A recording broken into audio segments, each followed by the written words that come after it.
Olá, seja bem-vindo a mais uma revisão da Lição dos Jovens. Hoje é terça-feira, 23 de setembro, e vamos continuar nossa exploração sobre aquele tema fascinante, a imagem de Deus. O ponto de partida hoje, olha só, é um momento super dramático lá em Êxodo 33 e 34. Moisés ele faz um pedido assim, uau, muito ousado, quer ver a glória de Deus. Só que a resposta divina é surpreendente, né? Foca não no que ele talvez esperava ver, mas em quem Deus é. E como é que essa revelação do caráter de Deus se conecta com a ideia de sermos feitos à imagem dele? Bom, vamos analisar isso. E é fundamental, né, a gente entender o contexto desse pedido. A situação ali era, extremamente tensa. Os israelitas tinham acabado de cometer um erro gravíssimo, que foi a adoração ao bezerro de ouro. A aliança parecia, assim, por um fio, a presença de Deus ameaçada. Então, nesse cenário de crise de fé, de relacionamento mesmo, a necessidade de compreender a natureza de Deus, sua disposição para perdoar, sua paciência e misericórdia, era mais que teologia, era existencial para o povo, sabe? Exato. E nesse clima todo carregado, Moisés faz esse pedido que soa quase inacreditável em Êxodo 33. Rogo-te que me mostres a tua glória. Se a gente pensar na santidade divina e na rebelião recente do povo, puxa, é uma demonstração de intimidade e coragem impressionantes. O que será que levou ele a pedir algo tão direto? Olha, talvez uma mistura de coisas, né? Desespero, buscando talvez uma reafirmação da presença, do favor de Deus depois daquele desastre todo. Intimidade também, fruto daquelas conversas que ele já tinha face a face com Deus.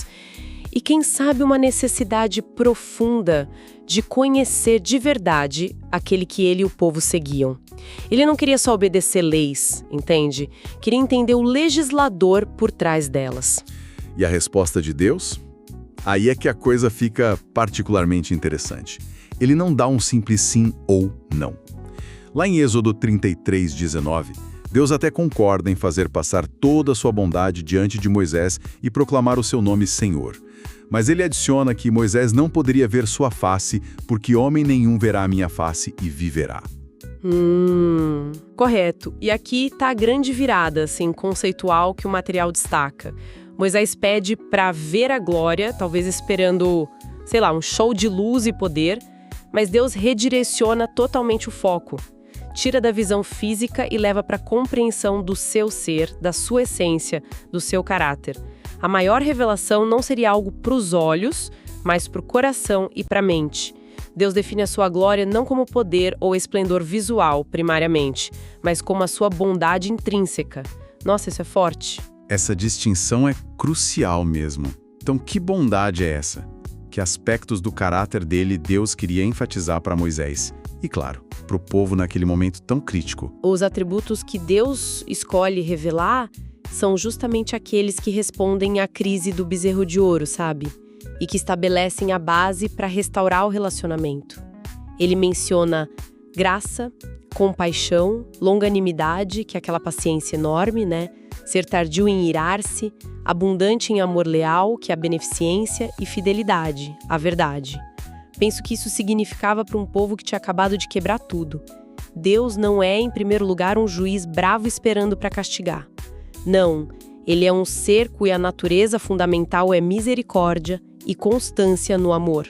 Era a notícia que eles mais precisavam ouvir, né? Faz todo sentido. Era uma reafirmação de que, apesar daquela falha horrorosa, o caráter de Deus oferecia um caminho, uma saída para a reconciliação. E a descrição da cena em si também é muito poderosa, né?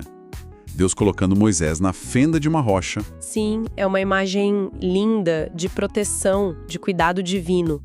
Deus protege Moisés da exposição direta à sua glória plena, que seria insuportável para ele. Ele cobre Moisés com sua mão e permite que Moisés veja só as costas, que é uma metáfora, claro, para uma percepção indireta, mediada, da sua majestade. Isso mostra tanto a transcendência de Deus, que é inacessível, quanto a sua imanência cuidadosa. O desejo dele de se revelar de forma segura para sua criatura. E aí vem o clímax dessa revelação toda, lá em Êxodo 34, versículos 6 e 7. Enquanto Deus passa, Ele mesmo proclama seu nome e seu caráter. É isso? Exatamente. Essa é considerada uma das autodefinições mais importantes de Deus em toda a Bíblia, muito citada depois.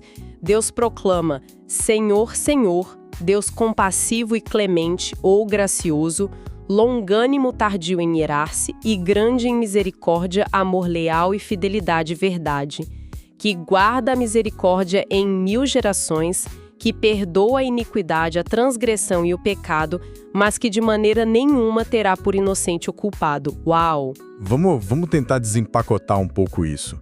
É uma declaração bem densa, compassivo e clemente. O que isso quer dizer na prática? São termos que evocam uma empatia profunda e um favor que a gente não merece. Compaixão, do hebraico rahum, tá ligado à ideia de um amor visceral, quase materno, sabe? E clemência ou graça, shanun, se refere a um favor dado não por mérito, mas por pura bondade de quem dá.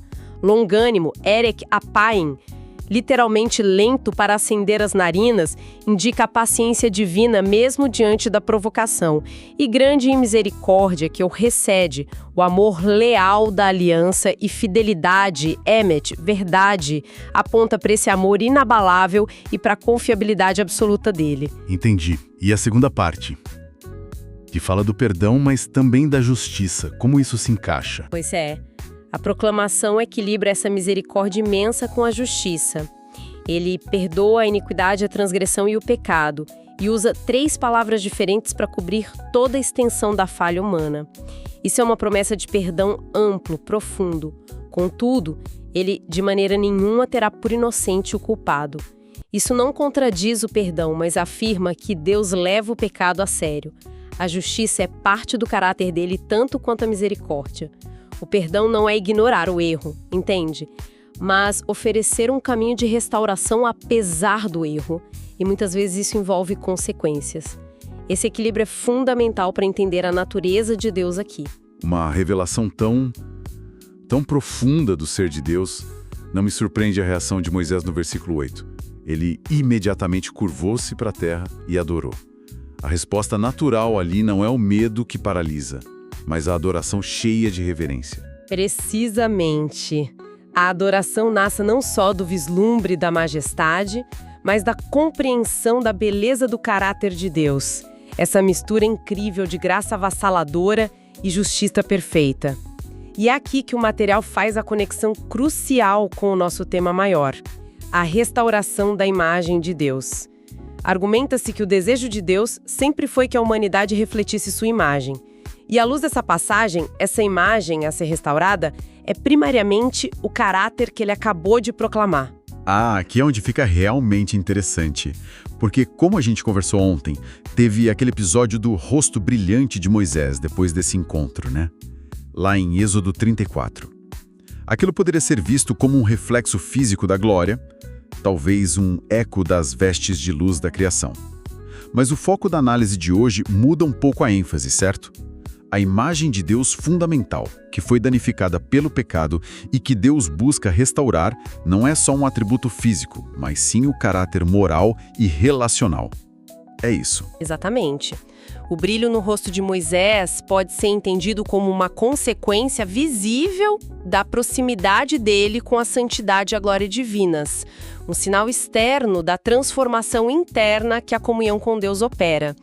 Contudo, a essência da imagem de Deus na humanidade, segundo essa interpretação, reside em refletir quem Deus é no seu coração. Ser compassivo, gracioso, paciente, amoroso, fiel, justo. A restauração dessa imagem envolve, portanto, um processo de transformação moral e espiritual para a gente espelhar esses atributos divinos nos nossos relacionamentos, nas nossas ações. Então, ser feito à imagem de Deus significa ter a capacidade e o chamado para viver de um jeito que reflita o caráter de Deus. Essa é a implicação central. Nós não somos Deus, óbvio, mas fomos criados com essa capacidade de espelhar aspectos do seu caráter. A queda obscureceu essa imagem, introduziu egoísmo, crueldade, impaciência. O plano de redenção, então, pode ser visto como o processo pelo qual Deus, através da sua graça revelada como aqui em Êxodo e da obra de Cristo, restaura essa capacidade de refletir o caráter dele no mundo. Entendi. E olha só, depois dessa revelação profunda do caráter e da adoração de Moisés, Deus imediatamente propõe renovar a aliança com Israel, lá em Êxodo 34:10. Ele promete fazer maravilhas que nunca foram feitas em toda a terra, nem entre nação alguma. Como essa promessa se conecta com a revelação do caráter? Nesse entendimento, ele estabelece, ou melhor, restabelece o relacionamento da aliança. As maravilhas prometidas servem como uma demonstração tangível, poderosa, do caráter que ele acabou de proclamar. É como se Deus dissesse, olha, agora que vocês entendem minha natureza misericordiosa e fiel, quero firmar nossa relação e, para não ter dúvida sobre meu poder e meu compromisso com essa aliança, vou realizar atos extraordinários que vão testemunhar para todo mundo quem eu sou e o que posso fazer por quem está em aliança comigo. As maravilhas selam a compreensão do caráter com a demonstração do poder e da fidelidade. É bem forte isso. Essa compreensão da centralidade do caráter de Deus, revelado nessas histórias do Êxodo, nos leva a um ponto delicado, mas importante, que o material fonte aborda. A questão da veracidade histórica dessas histórias. Sim. O comentário menciona que alguns estudiosos e até mesmo pessoas de fé, tanto no judaísmo quanto no cristianismo, hoje em dia questionam a literalidade de eventos como as pragas do Egito, a travessia do Mar Vermelho, a provisão de maná e água no deserto. Eles podem ver isso como mitos fundadores, alegorias, talvez exageros lendários. E qual é a perspectiva que o material apresenta sobre essa tendência? A perspectiva é bem clara.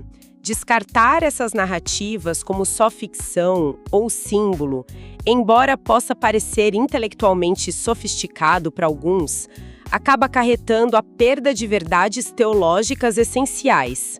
Se a gente conecta isso com o quadro geral que estamos discutindo, a revelação do caráter de Deus, a imagem divina, as consequências são profundas. Que verdades fundamentais seriam perdidas, então, segundo essa visão? Primeiramente, a gente perderia a imagem de um Deus que intervém na história humana, que se importa com a opressão e age para libertar. A compreensão de um Deus que ama seu povo mesmo diante da teimosia constante, do pecado, como o Êxodo mostra tantas vezes. Isso ficaria enfraquecido. A história do bezerro de ouro e a revelação da graça logo depois só têm um impacto total se inseridas nesse contexto de uma relação real, histórica. Em segundo lugar, conceitos como o perdão divino, que foram tão centrais na revelação a Moisés e depois simbolizados nas práticas do santuário, cuja construção é ordenada logo depois desses eventos, perderiam muito do seu peso se as transgressões e a necessidade de perdão fossem vistas só como temas literários, sabe? E não como eventos reais na relação entre Deus e seu povo. Entendo. E tem mais implicações, né? Sim. O material aponta também para a perda da compreensão do desejo de Deus de habitar no meio do seu povo, de ser um Deus próximo, um vizinho, como foi expresso na ordem para construir o tabernáculo. Se as histórias que levam a essa ordem são vistas como não factuais, o próprio desejo de proximidade divina pode parecer menos concreto, menos real. Faz sentido. E o que é crucial para a nossa conversa de hoje, a verdade fundamental de que os seres humanos são criados à imagem de Deus seria abalada. As narrativas do Êxodo, com seus altos e baixos, a fragilidade humana exposta no bezerro de ouro, a graça divina revelada a Moisés, a luta para aprender a confiar e obedecer, elas fornecem o contexto dramático no qual a natureza dessa imagem, que é o caráter divino, é definida. E a sua restauração se torna necessária e possível.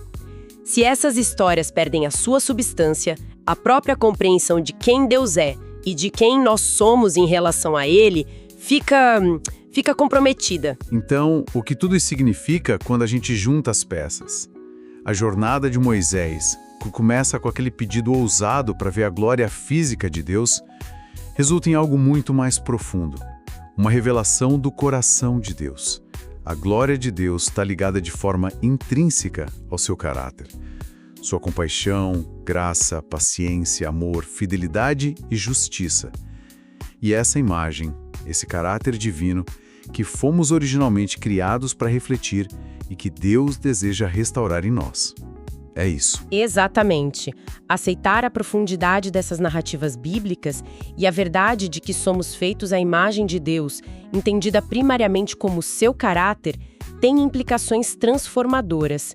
Isso molda nossa visão sobre o propósito da vida humana, sobre o valor inerente de cada pessoa e sobre nosso chamado para sermos reflexos da bondade e da justiça divinos no mundo. Rejeitar essas bases segundo a perspectiva do material não é só questionar textos antigos, é potencialmente perder uma compreensão fundamental da dinâmica entre o Criador e a criação, e do próprio valor que ele nos atribui. Isso nos deixa com uma reflexão final bem poderosa, inspirada na pergunta do comentário.